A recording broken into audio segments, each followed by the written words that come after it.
तर याच्यानंतर आपण बघतोय अध्ययनाच्या उपपत्ती. याच्यामध्ये पहिली उपपत्ती आहे थॉर्नडाईकची प्रयत्न प्रमाद उपपत्ती. लक्षात घ्या, पॅवलॉवची जी उपपत्ती आहे अभिजात अभिसंधान, आय थिंक मला वाटते मी याच्या आधीही कंप्लीट केलेली आहे, सो आपण ती इथं घेणार नाही आहोत. आपण इथं फक्त थॉर्नडाईकची जी उपपत्ती आहे तर ही थॉर्नडाईकची प्रयत्न प्रमाद उपपत्ती इथं कंप्लीट करणार आहोत. ठीक आहे, ओके. अध्ययन म्हणजे काय आपण बघितलं, अध्ययन प्रक्रिया आपण बघितली, त्याची वैशिष्ट्ये आपण बघितली. ओके, पठार अवस्था जो विशेष मुद्दा होता तो आपण इथं कव्हर केलाय. आता आपण बघूया थॉर्नडाईकची प्रयत्न प्रमाद उपपत्ती. तर थॉर्नडाईक जे होते मानसशास्त्रज्ञ E.L. थॉर्नडाईक यांनी 1898 मध्ये आपल्या एका पुस्तकामध्ये प्रयत्न प्रमाद अध्ययन उपपत्ती किंवा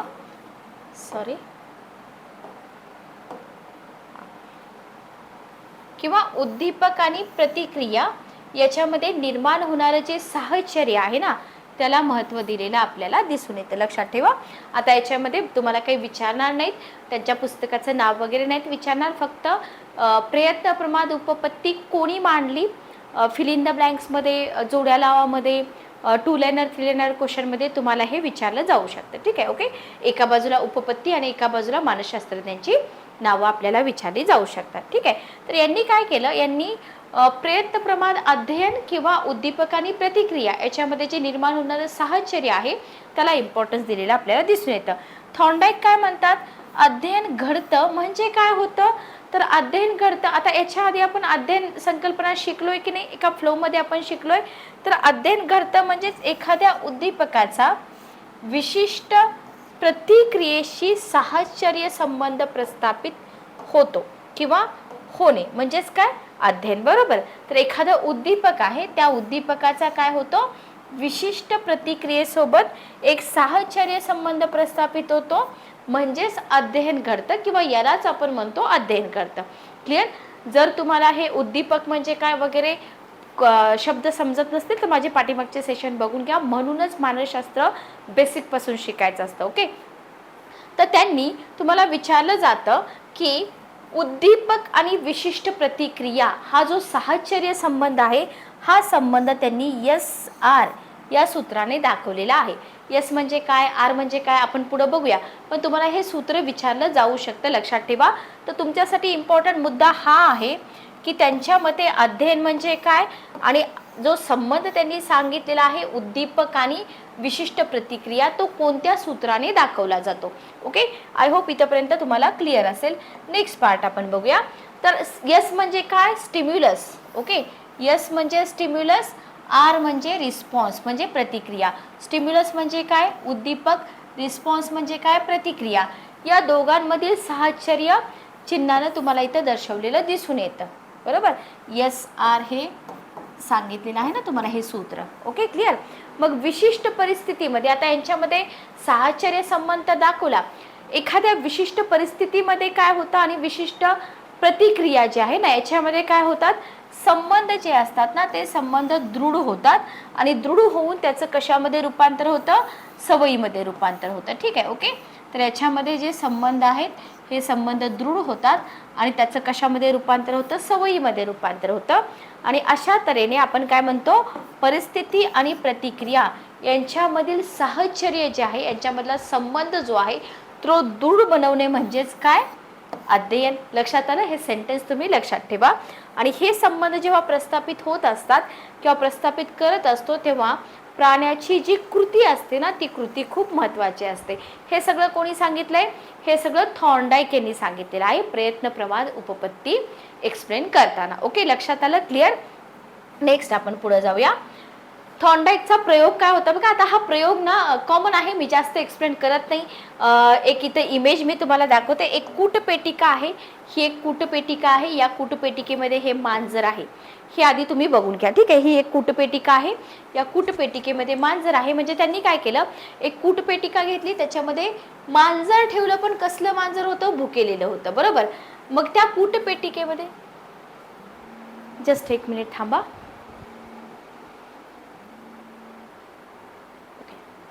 तर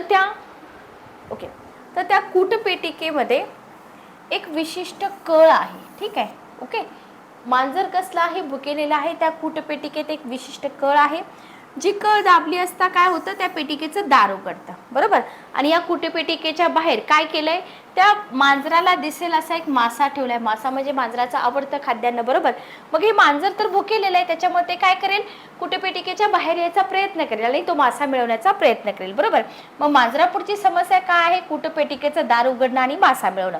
मग ही समस्या मांजर कशी सोडवते याचं निरीक्षण केलं आणि मासा मिळवण्यासाठी मांजराची जी धडपड होती ती धडपड सुरूच होती. इथं इमेजवरून तुमच्या लक्षात येईल.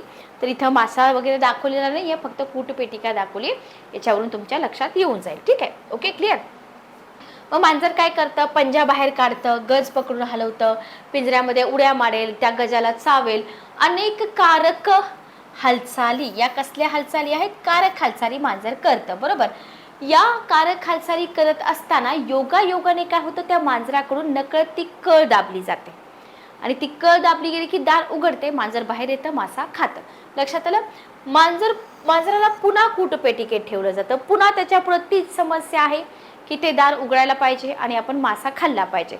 मग काय होतं माहितीये, अशा अनेक प्रयत्नानंतर मांजर काय करतं, हे पंजा बाहेर काढणे, गज पकडून हलवणे, पिंजऱ्यात उड्या मारणे, या त्याच्या हालचाली कमी कमी होत जातात किंवा अनावश्यक हालचाली काय केल्या जातात, टाळल्या जातात आणि पेटिकेतील कळेच्या भोवती प्रयत्न त्याचे एकवटतात की याच्यावर पंजा मारल्यावरच ते दार उघडतं. बरोबर.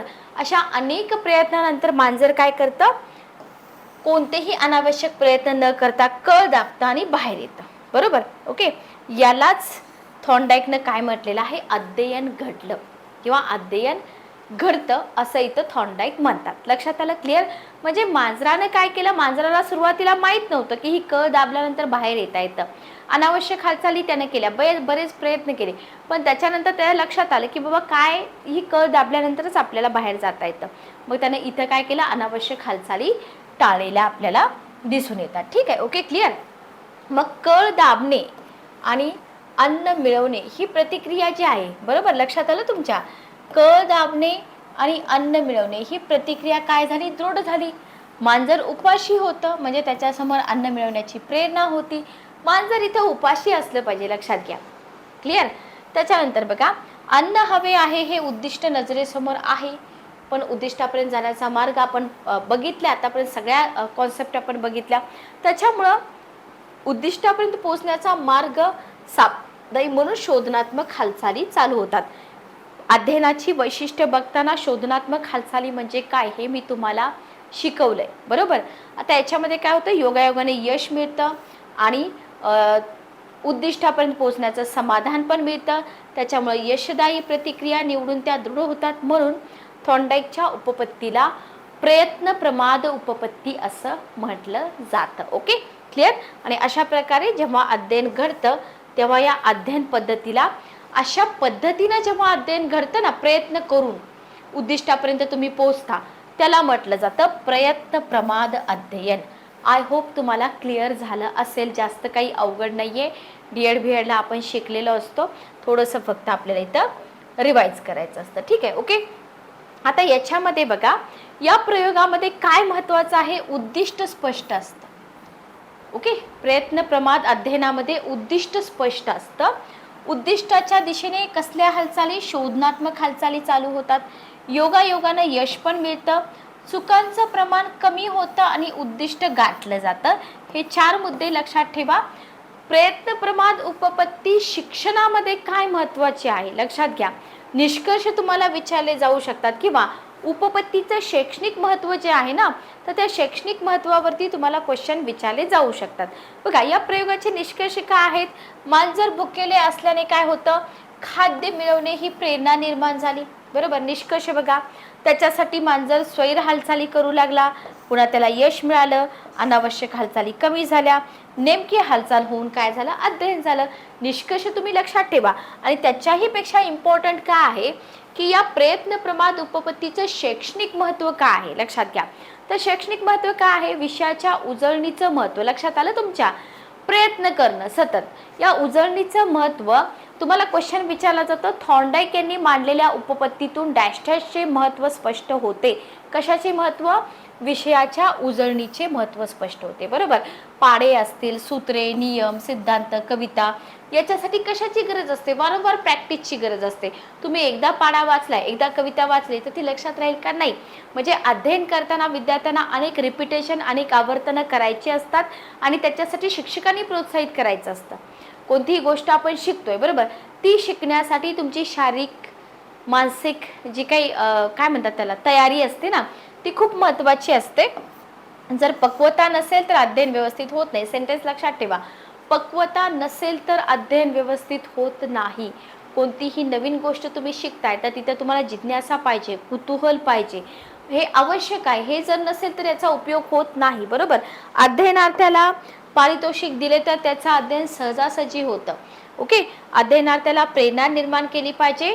प्रेरणेशिवाय अध्ययन घडत नाही.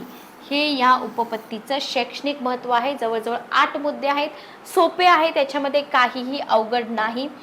विनाकारण विषय लांबवण्यामध्ये काहीच अर्थ नाही आहे. बघा, बरेच विद्यार्थी जे आहे ना की बोलतात की खूप जास्त डीपमध्ये समजावून सांगितलं पाहिजे. तुम्ही डी.एड. बी.एड. होऊन इथं आलेला आहात, तुम्ही काही नवीन नाही आहात किंवा तुमच्यासाठी हा सिलेबस नवीन नाही. बरोबर, क्विक रिव्हिजनसाठी आपण इथं थोडंसं फास्ट जात आहोत.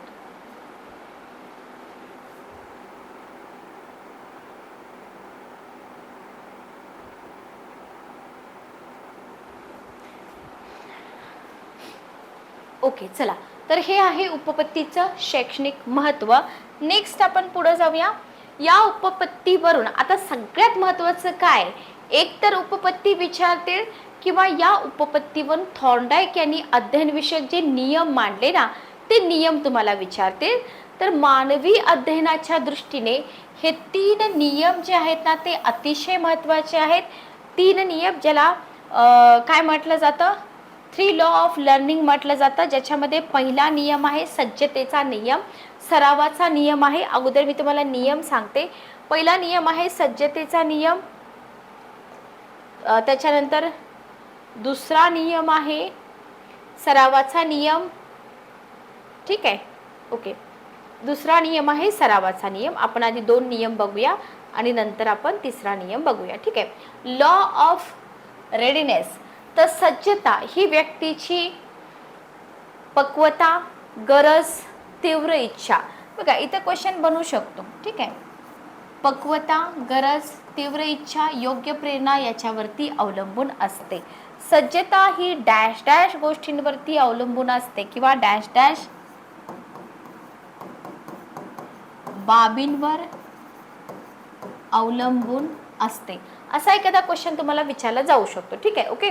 तर विविध क्षमतांच्या बाबतीत व्यक्तीची सज्जता लक्षात घेणं गरजेचं असतं. बरोबर, तर त्याची गरज किती आहे, त्याची इच्छा आहे का, योग्य प्रेरणा आहे का, तर हे लक्षात घेणं इथं गरजेचं आहे. तर सज्जता म्हणजे तुम्हाला काय समजलं, जी पक्वता, गरज, तीव्र इच्छा, प्रेरणा याच्यावरती अवलंबून असते. बरोबर, तर हा आहे पहिला सज्जतेचा नियम. आता सज्जतेच्या नियमाचं शैक्षणिक महत्त्व काय, आपल्याला काय विचारलं जाऊ शकतं, शैक्षणिक महत्त्व लक्षात घ्या. तुम्ही सिलेबस ठरवताय. बरोबर, सिलेबस ठरवताना मुलांच्या शारीरिक आणि मानसिक पक्वतेचा विचार होणं गरजेचं आहे. उदाहरणार्थ 5वीचा विद्यार्थी आहे, त्याला जर तुम्ही 10वीचा सिलेबस दिला तो करू शकेल का, नाही करू शकत. सिंपल आहे. बरोबर, तर इथं शारीरिक आणि मानसिक पक्वतेचा विचार करणं आवश्यक आहे. मुलांना शाळेत प्रवेश देण्याचं वय निश्चित केलेलं आहे. एकदा पक्वता आल्याशिवाय शाळेत प्रवेश दिल्यास काय होतं, शाळा, अभ्यास हे मुलांसाठी क्लेशदायक होतात आणि त्यांना अभ्यासाविषयी नावड निर्माण होते, तिटकारा निर्माण होतो, शाळेत जावंसं वाटत नाही. बरोबर, आणि शाळेत जाण्याच्या वयात जर तुम्ही शाळेत पाठवलं नाही, अभ्यास करू दिला नाही, तर तिथंही प्रॉब्लेम येऊ शकतो. पुन्हा मुलं त्यांना शाळेची गोडी लागत नाही. बरोबर, म्हणजे योग्य वयामध्ये तुम्ही तिथं शाळेत पाठवलं पाहिजे, त्यांना अभ्यास करण्याची संधी इथं दिली पाहिजे. बरोबर, अभ्यासक्रम कसा पाहिजे, जीवनाभिमुख पाहिजे. त्याच्यामुळं काय होईल, त्याच्यामुळं अध्ययनाची गरज निर्माण होईल आणि व्यक्ती अध्ययनास सज्ज होईल. तर हा आहे पहिला नियम, सज्जतेचा नियम. आणि इथून आपल्याला शैक्षणिक महत्त्वच लक्षात विचारतात, लक्षात ठेवा. आता मुलांमध्ये जे विषय असतात ना, त्या विषयाची अभिरुची, जिज्ञासा जर निर्माण झाली तर विद्यार्थ्याला नवीन ज्ञान किंवा कौशल्य आत्मसात करण्यास मुलं तिथं सिद्ध होतात, सज्ज होतात. जर मुलांना त्या विषयाबद्दल अभिरुचीच नाहीये, जिज्ञासाच नाहीये, तर ते कौशल्य आत्मसात करण्यासाठी सज्ज होतील का? नाही होणार, बरोबर. तर विषयाचं आकलन होत असेल तरच विषयामध्ये अभिरुची निर्माण होते आणि त्या विषयामध्ये अधिक काही जाणून घेण्याची जिज्ञासा निर्माण होते. म्हणून शिक्षकांनी इथं काय केलं पाहिजे की ही अभिरुची निर्माण केली पाहिजे. विषय आकलनक्षम होईल अशी अध्यापन पद्धती वापरली पाहिजे, तंत्र वापरले पाहिजेत, कौशल्य वापरले पाहिजे. विद्यार्थ्यांना विषय सोपा करून सांगणं हे शिक्षकाचं काम असतं. क्लिअर? तर विषयाचं अध्यापन सुरू असताना शिक्षकाने प्रथम प्रस्तावना, तुम्ही विषयाचं अध्यापन चालू करताय, तुम्ही इंट्रोडक्शनच नाही दिलं, बरोबर. इंट्रोडक्शन दिलं पाहिजे. विद्यार्थ्यांना वाटलं का पाहिजे की अरे पुढे काय शिकवणार आहे टीचर, बरोबर. तर विद्यार्थ्यांची जिज्ञासा जी आहे ना ती जागृत करावी. ओके, पूर्वज्ञान जागृत करावं. बरेच शिक्षक असतात, आता तुम्ही स्कूल टाईमपासून आठवा, काही टीचर वर्गात आले की डायरेक्ट फळ्यावरती नाव टाकतात आणि लिहायला चालू करतात. असं आहे का? नाही. विद्यार्थ्यांशी थोडंसं बोला. जो भाग तुम्ही शिकवणार आहेत तो त्यांना न सांगता त्यांच्याकडून काहीतरी गप्पांच्या मार्गामध्ये तुम्ही त्यांचं पूर्वज्ञान काढून घ्या, मग विद्यार्थ्यांना तुम्ही विषयाकडे न्या. ओके, तर नवीन ज्ञानाची जुन्या ज्ञानाशी सांगड घालावी आणि अध्ययनाची गरज निर्माण करावी की अरे मला एवढंच माहिती आहे तर सर आता पुढचं शिकवणार आहेत, बरोबर. लक्षात आलं? तर हे इथं महत्त्व आहे. त्याच्यानंतर आहे सरावाचा नियम, लॉ ऑफ एक्सरसाइज. आता इथं सरावाचा नियम खूप सोपा आहे, जास्त काही एक्सप्लेन करायची गरज नाही. तर एकदा शिकवलंय तुम्हाला, एकदा शिकून आता मी हे सेशन तुम्हाला कंडक्ट करते, बरोबर. काही विद्यार्थ्यांना एका ह्याच्यामध्ये लक्षात राहील, एका रिव्हिजनमध्ये, पण शक्यता कमीच आहे. 2 ते 3 रिव्हिजन तुम्हाला लागतात, बरोबर. एकदा शिकून पुरेसं असतं का? नाही. त्या कौशल्याचा तुम्हाला TET पास व्हायसाठी वारंवार हे सगळे सेशन तुम्हाला बघावे लागतील. सरावाने कौशल्य आत्मसात होत नाही, तर कौशल्य अध्यापनात परिस्थिती आणि प्रतिक्रिया याच्यामध्ये संबंधाचं आकलन होणं आवश्यक. केवळ पाठांतराचा उपयोग होतो का? नाही. तर इथं तुम्हाला जे कॉन्सेप्ट आहेत ते कॉन्सेप्ट क्लिअर झाल्या पाहिजेत. मी तुम्हाला अध्ययनाशी रिलेटेड सांगते, बरोबर. सराव आनंददायी होणं आवश्यक आहे.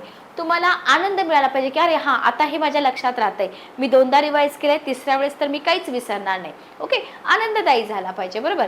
तर पाठ्यांशाचा अशा प्रकारे जर तुम्ही सराव केला तर यशाचा आनंददायी अनुभव मिळतो. उदाहरणार्थ कुठलंही उदाहरण तुम्ही घ्या, कुठलाही पाठ्यांश तुम्ही घ्या, तर तिथं तुम्हाला हा एक्सपिरियन्स दिसून येईल. तर सरावाचा नियम थोडक्यात काय, वारंवार एक्सरसाइज तिथं केली पाहिजे. ठीक आहे. Okay, clear?